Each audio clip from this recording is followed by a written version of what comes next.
तो last lecture में हमने आपको एक्सप्लेन किया था LCR series circuit, oscillation of LCR circuit, है ना, and resonance of LCR series circuit, resonance of LC circuit. ये लास्ट तक हमने आपको एक्सप्लेन कर दिया था। इम्पीडेंस कैसे कैलकुलेट करते हैं, वोल्टेज करंट का इक्वेशन कैसे हम लोग फाइंड आउट करते हैं, वो मैंने पिछले क्लास में आपको बता दिया, है ना। और बताया था कि जो भी गैल्वेनोमीटर में जो भी आमीटर वोल्ट मीटर होते हैं AC सर्किट्स के लिए, वो हीटिंग इफेक्ट पे काम करते हैं, वर्क करते हैं। They always measure RMS value. तो now see example, suppose this is LCR circuit where input source which supply 200 volt। अब देखो इसमें कुछ नहीं लिखा, तो सिर्फ 200 वोल्ट लिखने का मतलब ये RMS वैल्यू हुआ, और इसका फ्रीक्वेंसी कितना 50 हर्ट्ज, और आउटपुट हम यहाँ ले रहे हैं। आउटपुट का मतलब ओनली अक्रॉस द कैपेसिटर, तो हमें आउटपुट का रीडिंग चाहिए। तो अब आउटपुट का रीडिंग चाहिए तो पहले तो आप यहाँ देखें कि क्या क्या मेंशन है, क्या क्या गिवन है, उसको देखो। एक तो आपको VRMS दे रखा है, टोटल इनपुट है वो कितना है 200 वोल्ट, ये हो गया। अच्छा, फ्रीक्वेंसी हम लोगों को दे रखा है 50 हर्ट्ज, तो XL भी फाइंड आउट कर सकते हो। क्या होता है ओमेगा L 2 पाई FL, 2 पाई FL से ये 100 पाई और L का वैल्यू 1/पाई, तो ये कितना हो जाएगा 100 ओम। इसके बाद XC 1/ओमेगा C, तो 2 पाई FC वैल्यू रखो, तो ये आप जब सब्सटीट्यूट करो तो 50 ओम हो जाएगा, और रेजिस्टेंस आपको 50 ओम दे ही रखा है। तो पहले तो हम लोग मॉड जेड पता करें, क्या होता है coefficient of real part square मतलब 50 square plus XL minus XC, तो XL कितना 100 minus XC whole square, so this is 50√2 ohm. So now IRMS in series combination VRMS by mod Z. So VRMS, so here VRMS by mod Z, और यहाँ VRMS का value कितना given है, VRMS is 200 by 50√2, so it will be 2√2 ampere. Okay, now see potential drop across the capacitor. तो जो potential drop across the capacitor हुआ वो कितना हो जाएगा, वो हो जाएगा IRMS into XC। So IRMS is 2√2 and XC is 50, so this is 100√2 volt. Output voltage measure across the capacitor, so इसलिए V आउटपुट इज 102 वोल्ट। तो ये इसका क्या हो जाएगा RMS वैल्यू, ठीक है ना। तो आउटपुट वोल्टेज कितना हो जाएगा 100√2। Now next example, suppose this is LCR circuit connected with AC source of voltage 200 volt, value of resistance is 50 ohm, and these are the volt meter V1, V2, V3, V4, V5, V6 and ammeter A. If circuit is resonating and V1 reads 100 volt, then calculate reading of V2, V3, V4, V5, V6 and ammeter A. Now see the solution. Since circuit is resonating, so potential drop across inductor RMS value होगा ये, है ना, and C will be same. BL is B1 and BC is B2, but B1 is given 100 volt, so V2 is also 100 volt. चलो ये value हो गई। Okay, अब हम लोग B3 कैलकुलेट करना चाहें तो now total voltage equal to BR square plus BL minus BC square. जो टोटल वोल्टेज आरएमएस वैल्यू है, ये आरएमएस नहीं लिखा मैंने, अंडरस्टूड है आरएमएस वैल्यू, क्योंकि मेजरमेंट आरएमएस होता है तो आपको पता है। तो ये 200 हुआ, then B R square and B L minus B C कितना होगा, दोनों इक्वल है तो 0 हो जाएगा। इससे वी आर ये आया 200 volt, B R means potential drop across resistance which is B3, so B3 is 200 volt. तो हम लोगों ने V3 फाइंड आउट कर लिया, हम लोगों ने V2 फाइंड आउट कर लिया जो कि V1 के इक्वल होगा, है ना। ये V2 आ चुका है, पहले ही कैलकुलेट कर लिया, V2 आ गया, V3 आ गया। अब आते हैं V4। देखो V4 किसके अक्रॉस है, V1 और V2 के, मीन्स L और C के अक्रॉस। तो ऐसी सीरीज सर्किट अकेला होता है तो हमने क्या बताया था आपको, R हटा दीजिए तो B अक्रॉस LC कितना होगा, BL डिफरेंस BC बताया था। तो ये तो बराबर है तो इसलिए कितना आ जाएगा, 0, क्योंकि B1 B2 BL B1 है, BC B1 है, तो वैल्यू कितनी हो जाएगी, 0। तो इसके अक्रॉस मेजरमेंट 0 आ रहा है तो ये कौन सा रीडिंग देगा, V4। तो इससे हमें V4 का भी रीडिंग पता चल गया। अब आते हैं हम लोग B5। तो B5 देखो, B5 किसके अक्रॉस है, B5 है L और R के अक्रॉस। तो V5 means BLR, which one is BR square plus BL square.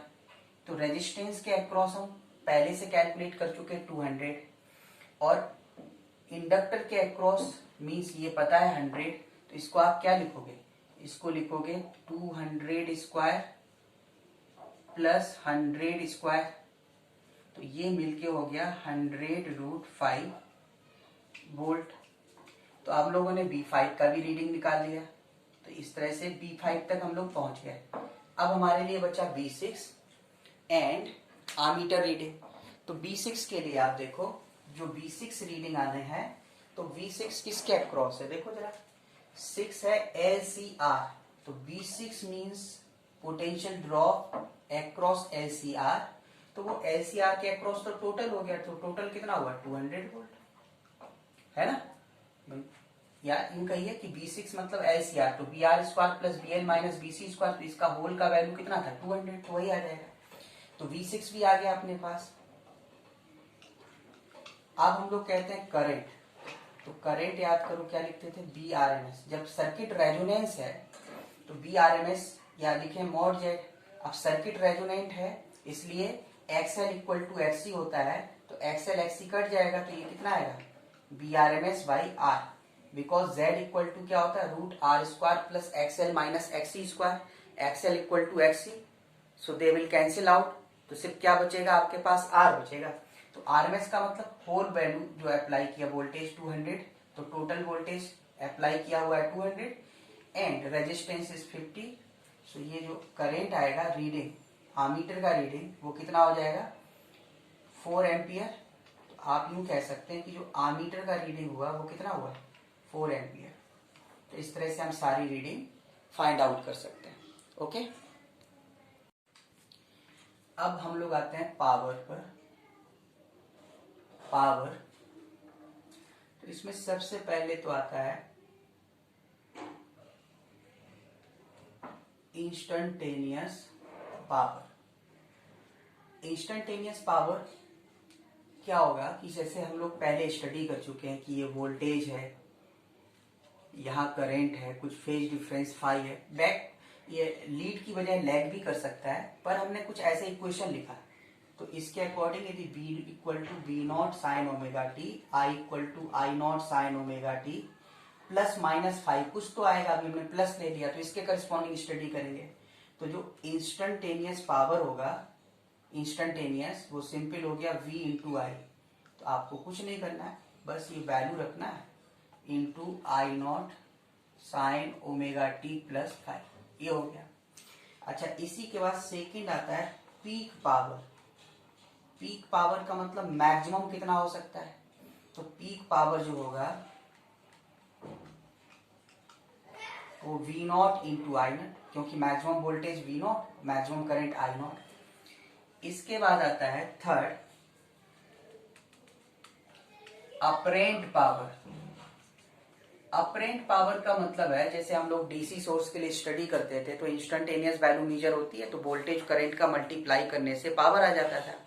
ऐसी यहाँ जो मेजरमेंट होता है उसमें आरएमएस वैल्यू मिलता है और आरएमएस वैल्यू मिलता है, चाहे वो वोल्टेज का हो तो करंट, तो उसकी तरह हम स्टडी करें तो पी अपरेंट क्या होगा, V R M S into I R M S, और वी आर एम एस कितना होगा, V naught by root two, I R M S कितना होगा, I naught by root two मिलके कितना हो जाएगा 2।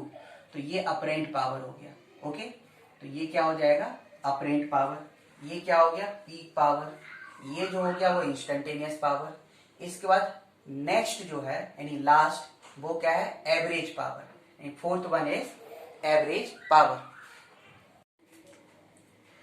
तो नेक्स्ट एवरेज पावर, तो एवरेज पावर को कैसे लिखा था, इसको यहाँ पी लिखते हैं, बेसिकली ये पी एवरेज इंटीग्रेशन एवरेज बताया था कैसे फाइंड आउट करते हैं, P instantaneous D T by D T, कोई भी फंक्शन एक्स होगा तो उसका एवरेज वैल्यू कैसे निकालते हैं, function X D X by D x.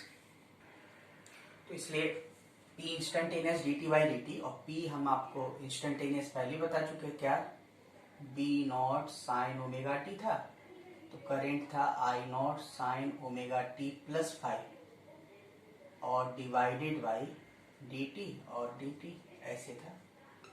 Separate करो जरा इनको, तो ये B naught sine omega T, इसको आप ओपन करो, sine A cos B plus cos A sine B, तो ये B naught sine omega T तो है ही, इधर हो जाएगा I naught sine omega t और sine A cos B cos 5 है ना, इसको सेपरेट कर लिया हमने, प्लस सेकेंड वाला जो टर्म आएगा इसके साथ मल्टीप्लाई करोगे तो B naught sine omega T and second आएगा cos omega T, that is I naught cos omega T into sine 5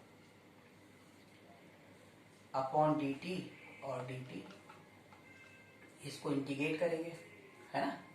अब इसको देखें आप, तो जब हम इसको देखें तो P equal to B naught I naught sine omega t square and cos 5, यानी V naught I naught cos 5 इतना बाहर, और यहाँ बचेगा integration sine square omega t d T by D T.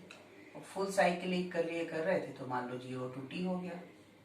अब आते हैं प्लस सेकेंड वाला टर्म, जो क्या बी नॉट और आई नॉट साइन 5 इतना बाहर, ये हो गया, इसको अपन ने उठा के बाहर कर दिया। अब इंटीग्रेशन में देखो ये sign omega t cos omega T है, इसमें हम 2 का डिवाइड करते हैं और 2 का मल्टीप्लाई करें तो 2 sine omega t cos omega t मिलके क्या बना देगा sine 2 omega t d T by D T, और फुल साइकिल के लिए 0 to 2 इंटरवल।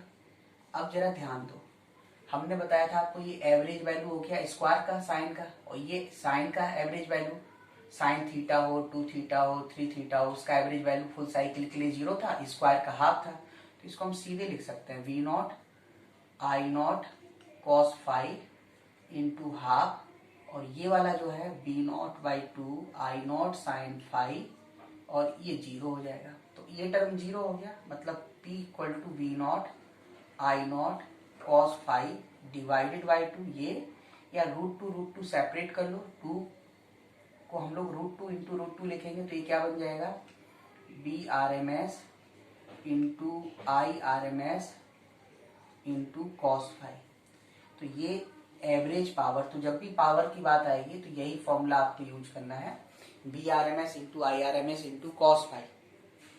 तो यहाँ जो cos 5 आ रहा है, जो हम बोल रहे थे ना आपको जब LCR सीरीज सर्किट वगैरह बताया था, तो वहां पे मैंने बोला था cos 5 is the power factor. तो पावर देखो, पावर जैसे अपरेंट पावर क्या होना चाहिए, जैसे डीसी में V इंटू आई होता है, तो यहाँ मेजरमेंट में क्या होता है BRMS और IRMS, तो BRMS into IRMS into cos 5 आ रहा है, तो ये अपरेंट पावर के साथ cos 5 का और मल्टीप्लाई हो रहा है, एक्चुअल पावर में ये वाला फॉर्मूला यूज करेंगे, तो इस cos 5 को हम लोग क्या बोलते हैं पावर फैक्टर। तो यहाँ पर जो पावर फैक्टर आया वो कितना हो जाएगा, यहाँ पर देखिए, तो ये power factor where cos 5 equal to power factor, ये हम बता ही दिए थे आपको क्या था R/, मॉड जेड। तो इससे हम लोग पावर फैक्टर कैलकुलेट कर सकते हैं। अच्छा, और भी लिखना है तो अब इसके और भी फॉर्मूला बन सकते हैं। जैसे P इक्वल टू क्या है, V R M S I R M S cos five. इसको हम लोगों ने लिखा था वी आर एम एस को I R M S into mod Z, और ये आई आर एम एस है, कॉस फाइव क्या होगा R by mod Z cancel, तो ये बनेगा I R M S square into R. तो ये क्या हो जाएगा पावर कंजप्शन, ये भी फाइंड आउट कर सकते हो। ओके, एंड अब पावर फैक्टर और देखो क्या डिफाइन कर सकते हैं, पावर फैक्टर कॉस फाइव, ये भी कह सकते हो average power divided by apparent power, है ना। तो इससे भी आ जाएगा, एवरेज पावर को P बोल रहे हैं, अपरेंट को हमने लिखा था अभी इसके पहले, तो ये अपरेंट पावर हो गया। तो इनका रेशियो क्या कहलाता है, पावर फैक्टर। इस तरह से हम लोग पावर फाइंड आउट कर सकते हैं, है ना। अब प्योरली इंडक्टिव सर्किट हुआ, प्योरली इंडक्टिव, यदि इंडक्टिव सर्किट हुआ तो उसमें रेजिस्टेंस होता ही नहीं है, तो पावर फैक्टर कॉस फाइव कितना होता था, 0 होता था, तो नो पावर कंज्यूम होगा। और यदि प्योरली इंडक्टिव सर्किट या कैपेसिटिव सर्किट होगा तो फाइव का वैल्यू पाई बाई 2 आता था, तो 0 रेजिस्टेंस रहेगा, तो कुछ ना कुछ पावर कंज्यूम होगी। ठीक है, अब इसी के बेसिस पर हम लोग स्टडी करेंगे बार्टलेस करंट, है ना। तो ये बार्टलेस करंट क्या होता है जरा देखें।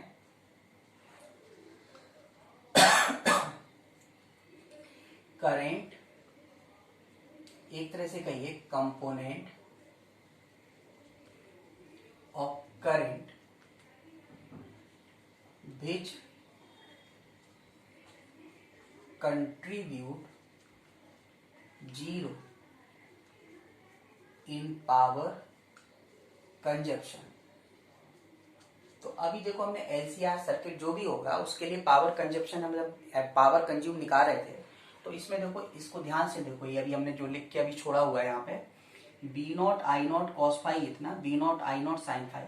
देखो करंट इसमें भी है, करंट इसमें भी है, तो हमने देखा कि इसका तो कैलकुलेशन से इतना बना वैल्यू, लेकिन ये जो सेकंड टर्म है इसका अल्टीमेटली कितना आ गया 0। तो इसका मतलब ये जो सेकंड टर्म में जो भी पावर कंज्यूम हो रहा है, ये वाला, ये कितना एवरेज कंज्यूम करा रहा है पावर का 0। तो इसमें जो भी करंट फ्लो होगा उसको हम लोग क्या बोलेंगे, बार्टलेस करंट। तो इसका मतलब है कि जो बार्टलेस करंट है वो कितना हुआ आई नॉट साइन फाइव, तो जो कंट्रीब्यूट कितना करेगा 0 करेगा। तो अब जैसे हम ये कहें कि लेट V इक्वल टू क्या लिखा था, V naught sine omega T, तो करेस्पॉन्डिंग करंट क्या लिखा था I naught sine omega T plus five, इसके करेस्पॉन्डिंग स्टडी किया था। तो उस केस में बार्टलेस करंट क्या होगा, बार्टलेस करंट, क्योंकि पावर हमने इसी इक्वेशंस के करेस्पॉन्डिंग तो निकाला, तो जो बार्टलेस करंट होगा वो कितना होगा आई नॉट साइन फाइव। लेकिन ये आई नॉट तो मैक्सिमम वैल्यू होता है, तो इसलिए हम इसको क्या बोलेंगे, देन पीक वैल्यू ऑफ, मतलब मैक्सिमम बार्टलेस करंट इतना हो गया। इसी में हम लिखें RMS value of wattless current. तो आरएमएस क्या है, जो पीक वैल्यू होगा उसी में डिवाइडेड बाई √2 करना। अब इंस्टेंटेनियस बार्टलेस करंट की बात करें तो जरा ये देखो, हमने वोल्टेज लिया था B naught sine omega T, तो करंट में देखो यहाँ पे ये होगा sine omega t cos omega T, इसको आप ओपन करोगे ना साइन 2 ओमेगा टी को, तो ये आएगा sign omega t cos omega T. तो साइन ओमेगा टी तो वोल्टेज के साथ चला जाएगा, तो करंट वाले टर्म के साथ क्या बचेगा, कॉस ओमेगा टी। तो जो इंस्टेंटेनियस की वैल्यू हम लिखें बार्टलेस करंट की, जैसे हमने आरएमएस पीक वैल्यू लिखा, तो instantaneous value of wattless current, तो जो इंस्टेंटेनियस वैल्यू होगा बार्टलेस करंट का, उसको हम लोग ऐसे कह सकते हैं कि आई नॉट साइन फाइव, ये तो हो गया पीक वैल्यू, और कॉस ओमेगा टी टर्म। अब हम शॉर्ट में एक मेमोरी में रखने के लिए इसको आप ऐसे देखो, जैसे वोल्टेज और करंट जो भी हुआ करेगा तो उसको हम फेजर डायग्राम पे बना ही सकते हैं। जैसे आपने बनाया तो ये वोल्टेज आया था, यहाँ पे क्या आया था, करंट आया था, तो करंट का वो पार्ट जो पीक वैल्यू है, आई नॉट फेज डिफरेंस पता चली गया तुम्हें, तो जो वोल्टेज के अलोंग आएगा, जो वोल्टेज के अलोंग आएगा तो वो तो पावर कंजप्शन कराएगा, और जो परपेंडिकुलर आएगा वो पावर कंजप्शन नहीं कराएगा। तो ये परपेंडिकुलर हुआ, तो इसलिए यहाँ पे आप ऐसे कह सकते हो डायरेक्ट, यदि हम उसके अकॉर्डिंग लिखें, ये तो हमने आपको बता दिया है ना, यदि हम उसके अकॉर्डिंग लिखें तो देखो क्या हो जाएगा। जैसे आपने V लिखा था कितना, B not sine omega T, ये लिखा था ना, तो आप ऐसे कह सकते हो कि बार्टलेस यानी पीक बार्टलेस करंट का जो वैल्यू होगा वो सिंपली हो गया आई नॉट साइन फाइव, मतलब जो वोल्टेज के परपेंडिकुलर आएगा। इसी तरह से RMS value of wattless current हम लोग फाइंड आउट करें, तो आरएमएस वैल्यू क्या हो जाएगा, जो आपने वैल्यू निकाला था ना पीक वैल्यू बाय √2, और इंस्टंटेनियस बार्टलेस करंट चाहिए, इंस्टंटेनियस बार्टलेस करंट। आप जरा यहां देखो, आई नॉट साइन फाइव तो हो गया उसका पीक वैल्यू, और यहां देखो ये इसमें क्या आ रहा है, साइन ओमेगा टी है वोल्टेज में, ये गिवन है, तो साइन ओमेगा टी, और इसके रिस्पेक्ट में ये जो बार्टलेस करंट तो वो कितना एंगल बना रहा है, 90 डिग्री, मतलब ये कितना आगे है, लीड कितने से कर रहा है, π/2 से, तो क्या लिखोगे +π/2। यदि लैग बिहाइंड हुआ तो क्या हो जाएगा, -π/2, अभी लीड कर रहा है तो क्या होगा, +π/2। मान लीजिए यहाँ फंक्शन साइन नहीं होके कॉस होता तो आप भी यहाँ पे कॉस लिखते और ओमेगा टी +π/2 करते, साइन या कोसाइन ही होगा, तो जो भी यहाँ रहा करेगा उसमें +π/2। मान लो यहाँ लिखा होता साइन ओमेगा टी +π/6, तो +π/6 से π/2 और आगे करोगे तो ओमेगा टी +π/6 +π/2 करते, तो ये वैल्यू कितनी हो जाएगी, आई नॉट साइन फाइव, और ये क्या बन जाएगा, कॉस ओमेगा टी। यदि ये है तो ये बात पीक वैल्यू हो गई, नहीं तो आप ध्यान रखेंगे कि इससे क्या हो जाएगा, परपेंडिकुलर, तो यही तो हमने यहाँ डिफाइन किया, देखो दूसरे तरीके से। तो अब आपको कैसे याद रखना, आप मेमोरी में रखने के लिए पहले वोल्टेज और करंट को देख लिया करो, उन फेजर बना के कि उनके बीच फेज डिफरेंस है वो कितना है वो पता कर लिया। तो अब करंट के अलोंग पीक वैल्यू लिया, कंपोनेंट कर लिए, तो एक वोल्टेज के अलोंग आएगा तो वो तो पावर कंज्यूम कराता है, जो वोल्टेज के परपेंडिकुलर आएगा वो पावर कंज्यूम नहीं कराता है, उसी को बार्टलेस करंट बोलते हैं। तो ये पीक वैल्यू हो गई आई नॉट साइन फाइव, आरएमएस में बाई √2 कर लेना है, और इंस्टेंटेनियस वैल्यू के लिए आई नॉट साइन फाइव तो पीक वैल्यू आएगा, लेकिन जो वोल्टेज में हुआ करे, जो साइन का फंक्शन हो या कोसाइन का फंक्शन जो हो, उसमें +π/2 करके लिख देना। मान लीजिए यहाँ पे साइन ओमेगा टी नहीं लिखा होता, यहाँ साइन की जगह लिखा होता कॉस ओमेगा टी, तो कॉस ओमेगा टी +π/2। यहाँ पे मान लीजिए ऐसे लिखा होता v equal to -v naught, तो आप भी v इक्वल टू यहाँ i इक्वल टू क्या, यहाँ पे क्या लगाते हैं माइनस, आइडेंटिकल बनाते हो तो यहाँ माइनस लिखोगे, बाकी यहाँ +π/2 अकेला कर लेना, ठीक है। लेकिन एक्चुअल में पहले कितना था, v equal to v naught sine omega T, तो हमने इसके करेस्पॉन्डिंग क्या लिख दिया, instantaneous value of wattless current यहाँ पे हमने आपको डिफाइन कर दिया, ठीक है। चलो अब एक एग्जांपल देखते हैं पावर से related. Suppose this is LR circuit of inductance 1/2 pi Henry, resistance 50 ohm end voltage P applied on this circuit. So AC source of voltage is -200 cos 100 pi t. So this is the instantaneous value of voltage. So first we want to calculate power consumption, second heat dissipation in 5 minutes, see RMS value of Bartlett's current and instantaneous value of Bartlett's current. तो पहले तो अपन इसका Z define करें, तो mod Z equal to R square plus XL square, that is R square plus omega L square. Omega is 100 pi, L is 1/2 pi, so it XL become 50 and resistance also 50. So it will be 50 square plus 50 square, that is 50√2 ohm. Okay. Now if mod Z is this, now calculate power factor. So it is R by mod Z. So R is 50 and this is 50 root 2, so 1 by root 2. Now see first, power consumption means average power. So this is B RMS I RMS cos phi. B RMS I RMS can be written as RMS by mod Z and cos phi. B RMS square means B naught by root 2 square by mod Z cos phi. So B naught is 200. So 200 square root 2 square is 2 cos, and mod Z is 50 root 2 and cos phi is 1 by root 2. So it will be 200, एक cancel होके power कितना आया 200 watt. Next question, heat dissipation in 5 minute. So heat dissipation power into time, क्योंकि ये time interval बहुत ज़्यादा है time period के रिस्पेक्ट में, तो सीधा मल्टीप्लाई करोगे 200 and time is 5 minute, that is 300 second, और 5 into 60. So it will be 6 into 10 to the power 4 joule. Okay, multiply them. So it will be 6 into 10 to the power 4 joule. Next question is RMS value of Bartlett's current. तो RMS value पता करने के लिए हमने क्या करना है, तो C पार्ट और D पार्ट के लिए हमने बोला था कि आप ये देखा करो कि वोल्टेज और करंट में कौन लीड कर रहा है और कौन लैग कर रहा है, उस हिसाब से आप उसको डिसाइड करो.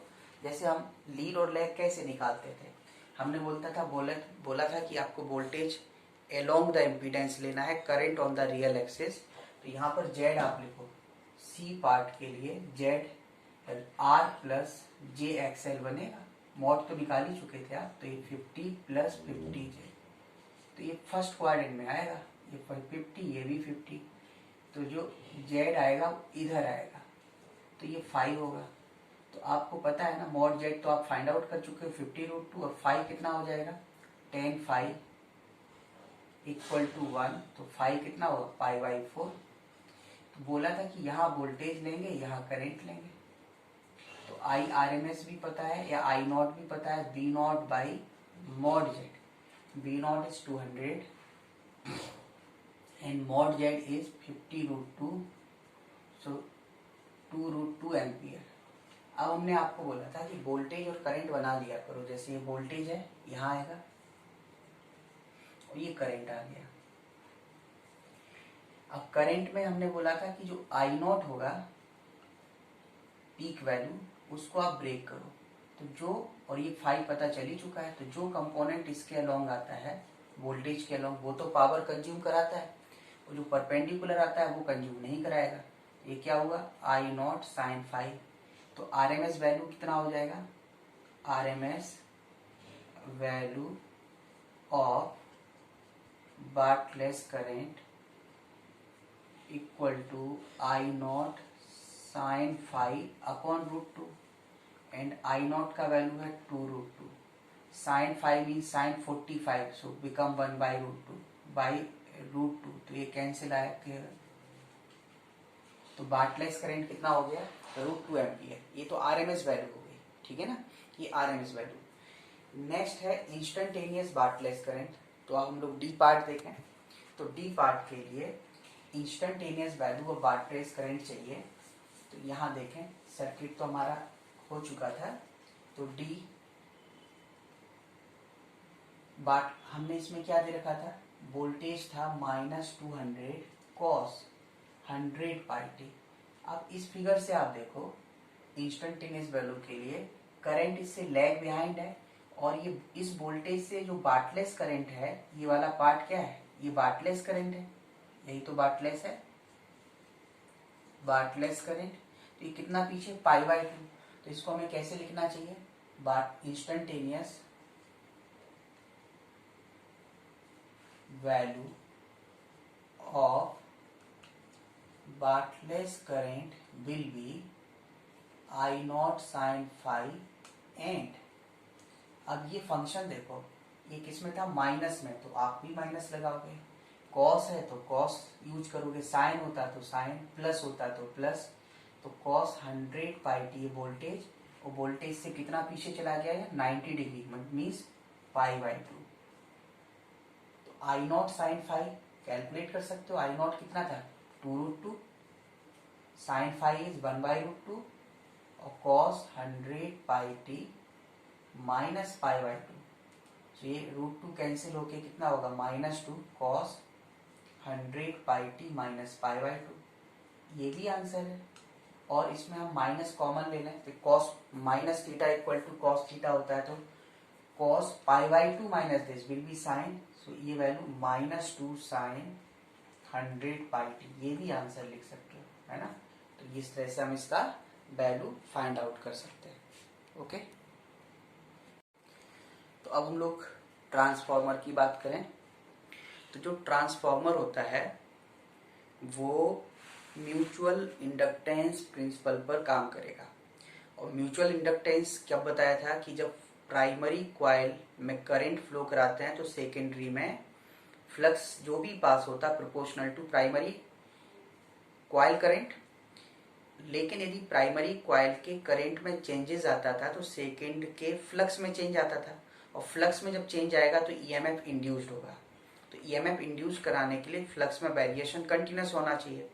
इसका मतलब है यदि प्राइमरी में हम करंट फ्लो कराएं तो सेकेंडरी में फ्लक्स होगा, उनका म्यूचुअल इंडक्टेंस भी बनेगा, लेकिन ईएमएफ इंड्यूस तभी हो सकता है जब करंट में वेरिएशन आए।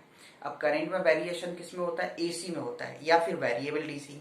यदि कांस्टेंट डीसी हुआ तो कांस्टेंट डीसी में कभी भी फ्लक्स में वेरिएशन आएगा ही नहीं। फ्लक्स तो पास होगा पर वेरिएशन नहीं आएगा, तो फिर ईएमएफ इंड्यूस नहीं होगा। तो ट्रांसफार्मर उसी के लिए है।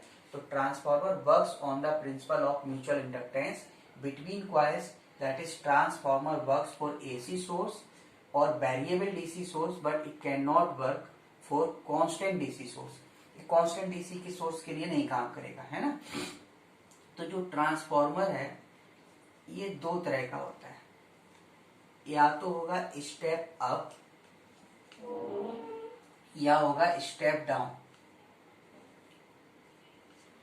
स्टेप अप का मतलब होता है कि जो आउटपुट वोल्टेज है वो ग्रेटर देन इनपुट वोल्टेज। और स्टेप डाउन में क्या करता है कि वोल्टेज डिक्रीज करेगा, आउटपुट क्या होगा, इनपुट से क्या होगा, कम होगा। जैसे हम लोगों के कॉलोनीज में, घर के बाहर, अपार्टमेंट्स में जो ट्रांसफार्मर लगे होते हैं वो स्टेप डाउन होते हैं। स्टेप डाउन क्या होते हैं, जो मेन सप्लाई है तो वो तो 440 वोल्ट पर, 11,000 वोल्ट पर, 11,000 वोल्ट पर आता है। तो अब उस वोल्टेज को हमें डोमेस्टिक सप्लाई में कन्वर्ट करना, जो कि 220 वोल्ट के लिए बनाया गया है। तो 220 वोल्ट पे कन्वर्ट करने के लिए हाई वोल्टेज को हम क्या करते हैं, कम करते हैं, डाउन करते हैं। तो वो किस कैटेगरी में जाएगा, इसका इस कैटेगरी में। तो जो आउटपुट है वो इनपुट से क्या होगा, कम होगा। तो जो स्टेप अप ट्रांसफार्मर होते हैं इसमें दो कॉइल होगा, है ना। तो स्टेप अप में क्या होगा कि जैसे ये प्राइमरी कॉइल है और ये सेकेंडरी कॉइल है। तो ये प्राइमरी कॉइल और ये सेकेंडरी, इसमें नंबर ऑफ टर्न्स NP और इसमें नंबर ऑफ टर्न्स कॉइल में कितने NS है। तो जो स्टेप अप होगा उसमें number of turn in secondary coil always greater than primary होता है, तभी एम्पलीफाई होगा ये।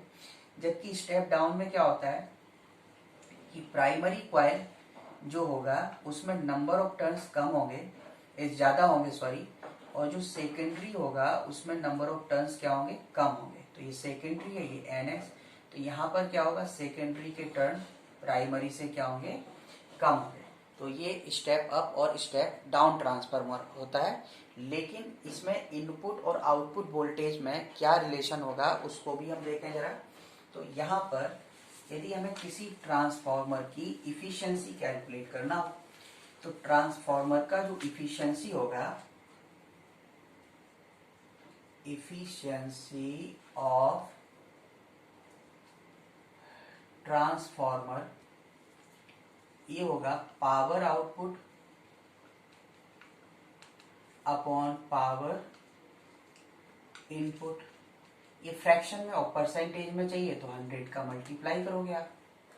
अब हमको पता है कि जो इनपुट पावर है वो तो हम लोग प्राइमरी कॉइल पे दे रहे हैं, आउटपुट कहाँ मिल रहा है, सेकेंडरी में मिल रहा है, और इनटू 100, तो ये क्या हो जाएगा, इसका इफिशियंसी हो जाएगा। ठीक है, इस तरह से हम इसका क्या कर सकते हैं, efficiency. If transformer is 100% efficient, मान लीजिए ये 100% इफिशियंट है, तो फिर बी एस, अब 100 लिखोगे तो इससे क्या आएगा, B S I S equal to B P I P, यानी B S by B P equal to I P upon कितना बन जाएगा, आई एस, ये होगा। ठीक है ना। अब यहां देखें कि जो भी ईएमएफ इंड्यूस्ड होता है वो proportional to and D five by D T बनेगा, इसका मॉड माइनस में जितने टर्न होंगे। ये इंड्यूस्ड ईएमएफ, ये क्या है, induced EMF, rate of change of flux होता है। अब फ्लक्स, तो इसका मतलब ई प्रोपोर्शनल टू क्या हुआ, एन, मतलब ये इंड्यूस्ड ईएमएफ ही तो है। तो जो इंड्यूस्ड ईएमएफ है, ईएमएफ क्या होता है, वोल्टेज ही तो होता है। तो आप ये भी कह सकते हैं कि ये इम्प्लाइज क्या करेगा कि वोल्टेज प्रोपोर्शनल टू एन। तो अब आप ऐसे कह सकते हो B S by B P equal to N S by N P, है ना। और for 100% efficient transformer B S by B P N S by N P, और अभी बताया हमने कि B S by B P 100% के लिए क्या था, I P upon I S, क्योंकि B S I S equal to B P I P था, तो ये रेशियो आ जाएगा। तो इस तरह से हम लोग फाइंड आउट कर सकते हैं कि आउटपुट वोल्टेज क्या होगा और इनपुट वोल्टेज क्या होगा। अब हम एक एग्जाम्पल देखते हैं। अब एग्जाम्पल देखें, सपोज ये ट्रांसफॉर्मर है, ये प्राइमरी कॉइल, ये सेकेंडरी, प्राइमरी में टर्न 50 है, सेकेंडरी में 100 है। इसके साथ एक बैटरी कनेक्ट किया हुआ है 200 वोल्ट का। यहाँ पर लोड रेजिस्टेंस 50 ओम। तो हमें कैलकुलेट करना है, calculate output voltage and current flow through in load resistance. Load resistance का मतलब जो आउटपुट वोल्टेज होता है उसी को हम लोग लोड रेजिस्टेंस बोलते हैं। तो इसके बारे में थोड़ा सा सोचो आप 2 मिनट के लिए। तो आपको यही लगेगा 200 वोल्ट, एक नंबर ऑफ टर्न डबल है, तो ये 200 है तो ये कितना हो जाएगा 400। लेकिन इंटरेस्टिंग बात है, आपको देखना है कि कौन सा सोर्स है। हमने आपको बताया था अभी कि जो ट्रांसफॉर्मर है वो या तो एसी के लिए वर्क करता है या वेरिएबल डीसी के लिए। तो कांस्टेंट डीसी हो गया 200 वोल्ट, इसके लिए तो काम ही नहीं करेगा।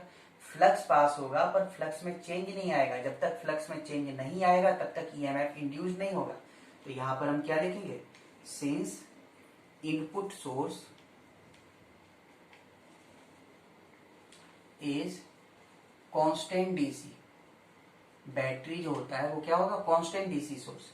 तो कांस्टेंट डीसी सोर्स है, so no EMF induced in the secondary coil. तो जब सेकेंडरी कॉइल में कोई ईएमएफ इंड्यूस्ड नहीं होगा तो इसलिए आउटपुट वोल्टेज कितना होगा, 0। हाँ, एसी सोर्स लगा होता तो हो सकता था। जब आउटपुट ही 0 हो गया तो आई एस क्या लिखोगे, वोल्टेज बाई रेजिस्टेंस, तो ये भी कितना होगा, 0।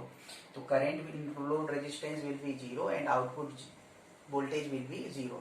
समझ रहे ना, क्योंकि ये सोर्स कैसा है, अप्लाई किया हमने, डीसी सोर्स, और डीसी के लिए वैलिड नहीं होता है। अब हम क्वेश्चन को चेंज करते हैं। क्वेश्चन को चेंज ये कर रहे हैं कि ये डीसी की बजाय ये सोर्स कैसे लगा दिया, एसी, और ये कितना है 200 वोल्ट। अब मैं आपसे कहता कि calculate output voltage and current flow through in load resistance. तो इस प्रॉब्लम में अब क्लियर है, क्योंकि अब तो एसी सोर्स है तो फ्लक्स में वेरिएशन आएगा ही, और फ्लक्स में जब चेंज आता है तो अब आप यूज कर सकते हो B S upon I S equal to N S by N P. तो ये इम्प्लाइज देखो, सेकेंडरी में तो चाहिए, प्राइमरी का वोल्टेज कितना है 200, एन एस 100, ये कितना है 50। तो आउटपुट वोल्टेज आ गया कितना 400 वोल्ट। तो आउटपुट वोल्टेज आ गया, तो एक आंसर ये। एंड आउटपुट करंट चाहिए तो बी एस बाई रेजिस्टेंस लिखेंगे, तो आउटपुट वोल्टेज कितना है 400 और रेजिस्टेंस 50, तो कितना आ जाएगा 8 एम्पियर। इस तरह से हम लोग कैलकुलेट कर सकते हैं। ठीक है, अब हम लोग बात करें हाफ पावर फ्रीक्वेंसी। हमने रेजोनेंस एलसीआर सर्किट आपको बताया था, तो फ्रीक्वेंसी एफ और करंट में हमने ग्राफ प्लॉट किया था। तो जो मैक्सिमम करंट आ रहा था वो B R M S by R आ रहा था, क्योंकि वहां पे एक्सएल इक्वल टू एक्सी हो जाता था रेजोनेंस कंडीशन में। तो अब यहाँ पे हमने ग्राफ फ्रीक्वेंसी ना लेके एंगुलर फ्रीक्वेंसी के बीच बनाया। तो एंगुलर फ्रीक्वेंसी में क्या होगा, फ्रीक्वेंसी में 2 पाई का मल्टीप्लाई करो एंगुलर फ्रीक्वेंसी, तो ग्राफ का जो प्लॉट है वो तो सेम ही रहेगा, है ना। तो प्लॉट सेम रहेगा। तो जैसे वहां फ्रीक्वेंसी रेजोनेंस फ्रीक्वेंसी था, ऐसे ये जो फ्रीक्वेंसी लिखा हुआ है ये रेजोनेंस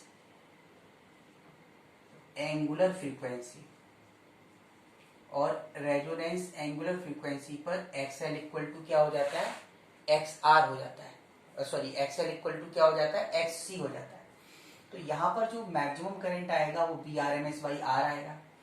अब हम कह रहे हैं हाफ पावर फ्रीक्वेंसी, तो जिस करंट के करस्पॉन्डिंग मैक्सिमम पावर हो रहा था उसका हाफ कहाँ होगा, यहाँ पे कहीं होगा। तो एक फ्रीक्वेंसी ये होगी, पता नहीं कितनी है, तो इसको ओमेगा 1 माना।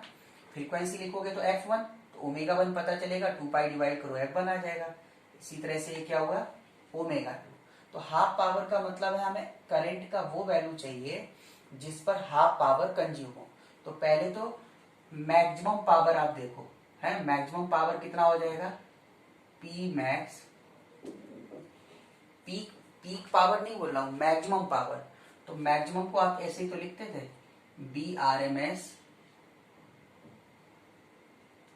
आई R M S into cos five. तो बी आर एम एस को हम बी आर एम एस लिखा रहने देते हैं, आई आर एम एस को लिख रहे हैं हम B R M S by mod Z, और कॉस फाइव को लिखते थे आर बाई मॉड जेड ये। और जब रेजोनेंस, ये तो हमने या यूं कहिए कि अभी हमने जनरल पावर लिख दिया, पी हो गया। तो जब पी हो गया, अब पी इतना आ गया, यानी पी का फॉर्मूला तुम्हारे लिए बन गया B R M S square R by mod Z square, ऐसे कह लीजिए। ये पावर आ गया। अब मैक्स पावर कब हो रहा था, when X L equal to X C, जब मैक्सिमम करंट फ्लो होगा।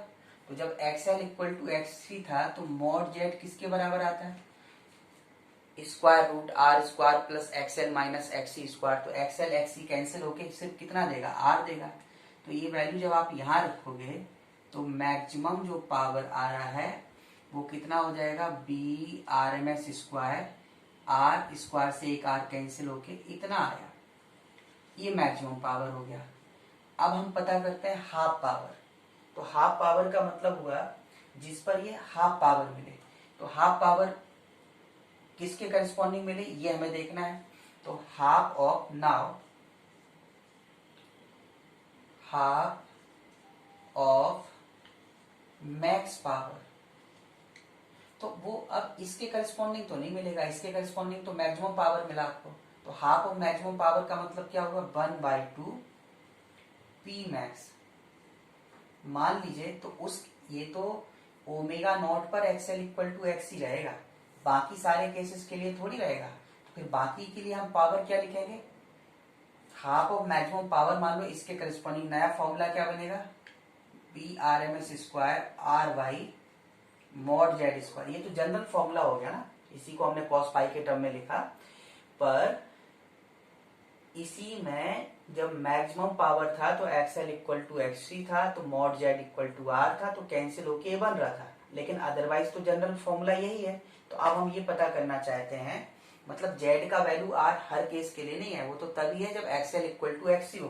तो half of maximum power equal to, मान लीजिए पावर कितना है, B R M S square R by mod Z square general. अब देखो यहाँ पर ये जो पी मैक्स है ये तो हम लोग लिख चुके हैं, कितना है, B R M S square by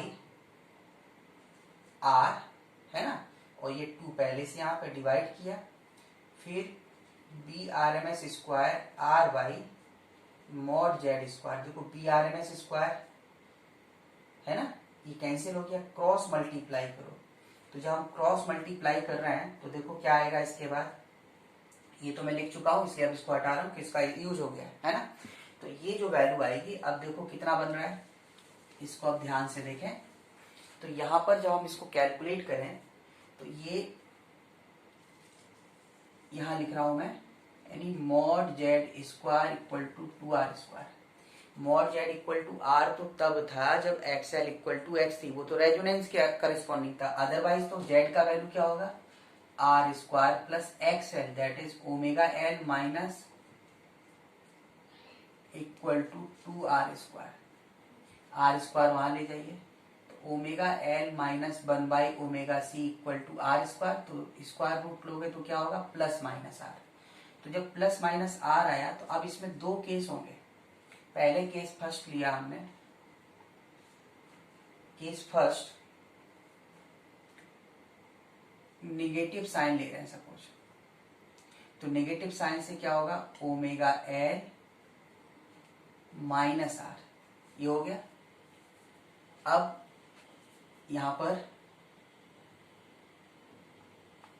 omega square L C, ये बनेगा ओमेगा सी एलसीएम लेके क्रॉस मल्टीप्लाई करके यहां लाओ तो माइनस माइनस प्लस, तो ये आर सी ओमेगा, और फिर यहाँ क्या बचेगा, -1/0। तो ओमेगा का क्वाड्रेटिक इक्वेशन बना, तो इसकी वैल्यू कितनी आएगी, -b plus minus B square minus 4ac, तो माइनस माइनस क्या होगा, 4lc अपॉन 2a, है ना। अब इसमें भी क्या है, माइनस माइनस साइन आ रहा है ना, पर माइनस से तो फ्रीक्वेंसी निगेटिव हो जाएगा जब दोनों निगेटिव हो जाएगा, इसलिए क्या लोगे आप, पॉजिटिव साइन लो इसमें। तो पॉजिटिव साइन से जो फ्रीक्वेंसी आया वो है minus RC plus RC square plus 4LC upon 2LC। तो एक फ्रीक्वेंसी तो ए आ गया, ये माइनस RC की वजह से कम है तो इसको हम लोग कह रहे हैं ओमेगा, है ना। सिमिलरली केस सेकेंड, मतलब एक फ्रीक्वेंसी ये आ गया, ये ओमेगा 1, जिसके करस्पॉन्डिंग जो पावर होगा वो कितना होगा, मैक्सिमम का आधा कंज्यूम होगा। इसी तरह से केस सेकेंड में इसके करस्पॉन्डिंग इस इक्वेशन में ये जो पॉजिटिव साइन लिया वो इसका लिया, नेगेटिव साइन से नेगेटिव आ जाएगा ना दोनों, तो नेगेटिव तो फ्रीक्वेंसी होती नहीं है, पॉजिटिव ही रहेगी। अब केस सेकेंड इस वाले इक्वेशन में ये जो लिखा ना ओमेगा एल, तो केस सेकेंड में पॉजिटिव साइन आप लीजिए, तो ये क्या हो जाएगा, omega L 1 by omega C equal to plus R. जैसे इसको सॉल्व किया एग्जैक्टली ऐसे ही सॉल्व करोगे तो इसका जो सॉल्यूशन आएगा पॉजिटिव साइन लेके, जैसे इसमें भी माइनस छोड़ देना, तो ये आएगा प्लस का RC plus square root RC square plus 4LC by divided by 2LC, और ये वैल्यू इससे ज्यादा आएगी तो इसको क्या बोलोगे, ओमेगा की। मतलब एक वैल्यू प्लस आर से लेने से निकलेगा, एक माइनस से, तो जो कम होगा उसको हम ओमेगा 1 कह रहे हैं, जो ज्यादा होगा उसका ओमेगा 2 बोल रहे हैं। तो इस तरह से ऐसी दो फ्रीक्वेंसी मिलेंगी जिन पर मैक्सिमम पावर का आधा कंज्यूम होगा। तो एक फ्रीक्वेंसी ये हो गया ओमेगा 1, तो दूसरा फ्रीक्वेंसी क्या हो जाएगा, ओमेगा 2। तो इस तरह से हम हाफ पावर फ्रीक्वेंसी कैलकुलेट कर सकते हैं। लेकिन ये हमने कैलकुलेट क्यों किया, इस बात को समझे, हमें एक्सप्लेन करना था क्वालिटी फैक्टर, इसी वजह से हमने इसको एक्सप्लेन किया। तो जो भी ट्यूनिंग के लिए कोई भी एलसी रेजोनेंस होता है तो उसकी ट्यूनिंग बढ़ाने के लिए, शार्पनेस बढ़ाने के लिए क्वालिटी फैक्टर निकालना पड़ता है, उसकी वजह से हम इसको डिफाइन कर रहे हैं। तो जो नेक्स्ट है वो है क्वालिटी फैक्टर। तो क्वालिटी फैक्टर जो होगा वो ये हो गया कि जो Q आप लिख रहे थे, है ना, तो Q जो आपने लिखा, तो Q बेसिकली क्या है, कि जो हाफ पावर फ्रीक्वेंसी यानी जो बैंडविड्थ इसमें हम कहें, बैंडविड्थ क्या होगा, हाफ पावर बैंडविड्थ का मतलब होगा, यानी आप क्यू वैल्यू बोलोगे, क्वालिटी फैक्टर बोलोगे, angular frequency for resonance divided by bandwidth, है ना, of half power angular frequency. इसका क्या मीनिंग हुआ, देखो यहाँ पे, इसका मीनिंग हुआ कि जो हम इसमें फाइंड आउट करने वाले हैं, Q ये कह रहा है कि omega naught by angular frequency का बैंडविड्थ, तो वो होगा ओमेगा 2 माइनस ओमेगा 1, या सिंपली इसको ऐसे भी लिखते हैं डेल्टा ओमेगा। फ्रीक्वेंसी लिखोगे तो F not by delta F लिखना पड़ेगा, 2 पाई कैंसिल हो जाएगा। तो यहाँ पर अब आप ओमेगा 2 माइनस ओमेगा 1 करो माइनस, तो ये वाले फैक्टर कैंसिल हो जाएगा, ये माइनस माइनस प्लस हो जाएगा, तो ये हो गया omega naught by 2RC divided by 2LC। देखो 2 कैंसिल हो जाएगा, तो Q फैक्टर जो बना वो हो गया ओमेगा नॉट L, देखो C तो C कैंसिल हो रहा है, तो omega naught L by R। एक तो फॉर्मूला ये भी बन गया, है ना। इसके अलावा और क्या बन जाएगा, देखो दूसरा फॉर्मूला ओमेगा नॉट, मतलब ये जो ओमेगा 2 ओमेगा 1 निकला था, इनका डिफरेंस एंगुलर फ्रीक्वेंसी विथ हो गया। फ्रीक्वेंसी में लिखोगे 2 पाई एफ से एफ अकेला कैलकुलेट करो तो फ्रीक्वेंसी विथ, अदरवाइज क्या हो गया, एंगुलर विथ हो गया। और हाफ पावर दो वैल्यू पे मिलेगा, एक इधर मिलेगा एक इधर मिलेगा, तो इसका जो गैप होगा वो एंगुलर फ्रीक्वेंसी बैंडविड्थ, और फ्रीक्वेंसी अकेला होगा तो फ्रीक्वेंसी बैंडविड्थ बोलते हैं। तो क्यू इसका काम कहाँ होता है, कम्युनिकेशन में, है ना। जैसे 12th का आपका लास्ट टॉपिक है ना कम्युनिकेशन सिस्टम, तो कम्युनिकेशन में जो हम लोग मॉड्यूलेशन करते हैं उसमें रिक्वायरमेंट आता है। तो Q equal to omega not L by R तो है, और ओमेगा नॉट तो रेजोनेंस फ्रीक्वेंसी, और रेजोनेंस को क्या लिखा था 1 बाई रूट LC, तो ये कैंसिल होके ये भी लिखेंगे, तो एक फॉर्मूला ये भी बन जाएगा, क्या बन जाएगा 1 by R root L by C, तो L से रूट टाइम्स कैंसिल होगा, एक फॉर्मूला ये बन गया, है ना। और भी बन सकते हैं फॉर्मूला, मतलब याद रखने के लिए, जैसे फिर से देखो Q equal to omega not L by R है, तो हम Q को लिख सकते हैं एक्स एल बाई आर या आर, ओमेगा नॉट L क्या, आर का मतलब रेजोनेंस के लिए, है ना, तो ये एक्स, या ऐसे लिख दीजिए एक्स एल 0, या रेजोनेंस के लिए ऐसे लिख दिए आर।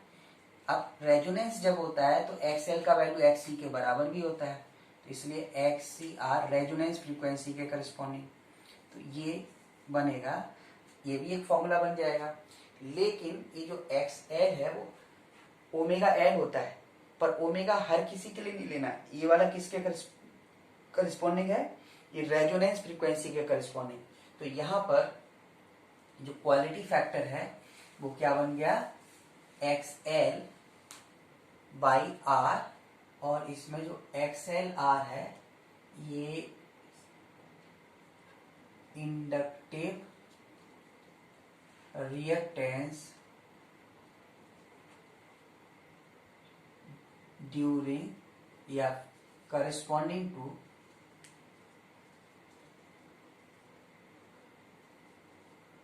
Resonance frequency. इसी तरह से XCR भी क्या होगा, capacitive reactance corresponding to resonance frequency. तो ये तो मैंने बता दिया, आपको अल्टीमेटली फॉर्मूले याद रखना है, omega not L by R इतना याद रखो, ओमेगा नॉट एंगुलर फ्रीक्वेंसी था, फ्रीक्वेंसी ना होके, है ना। और हाफ पावर फ्रीक्वेंसी के करस्पॉन्डिंग इसको फाइंड आउट करते हैं क्वालिटी फैक्टर को, मतलब ऐसे एंगुलर फ्रीक्वेंसी या ऐसे फ्रीक्वेंसी जिसके करस्पॉन्डिंग सर्किट क्या करे, मैक्सिमम पावर का आधा कंज्यूम करे, ठीक है ना। तो इस तरह से एसी टॉपिक भी आपका कंप्लीट हो गया। अब हम लोग नेक्स्ट टॉपिक स्टार्ट करेंगे।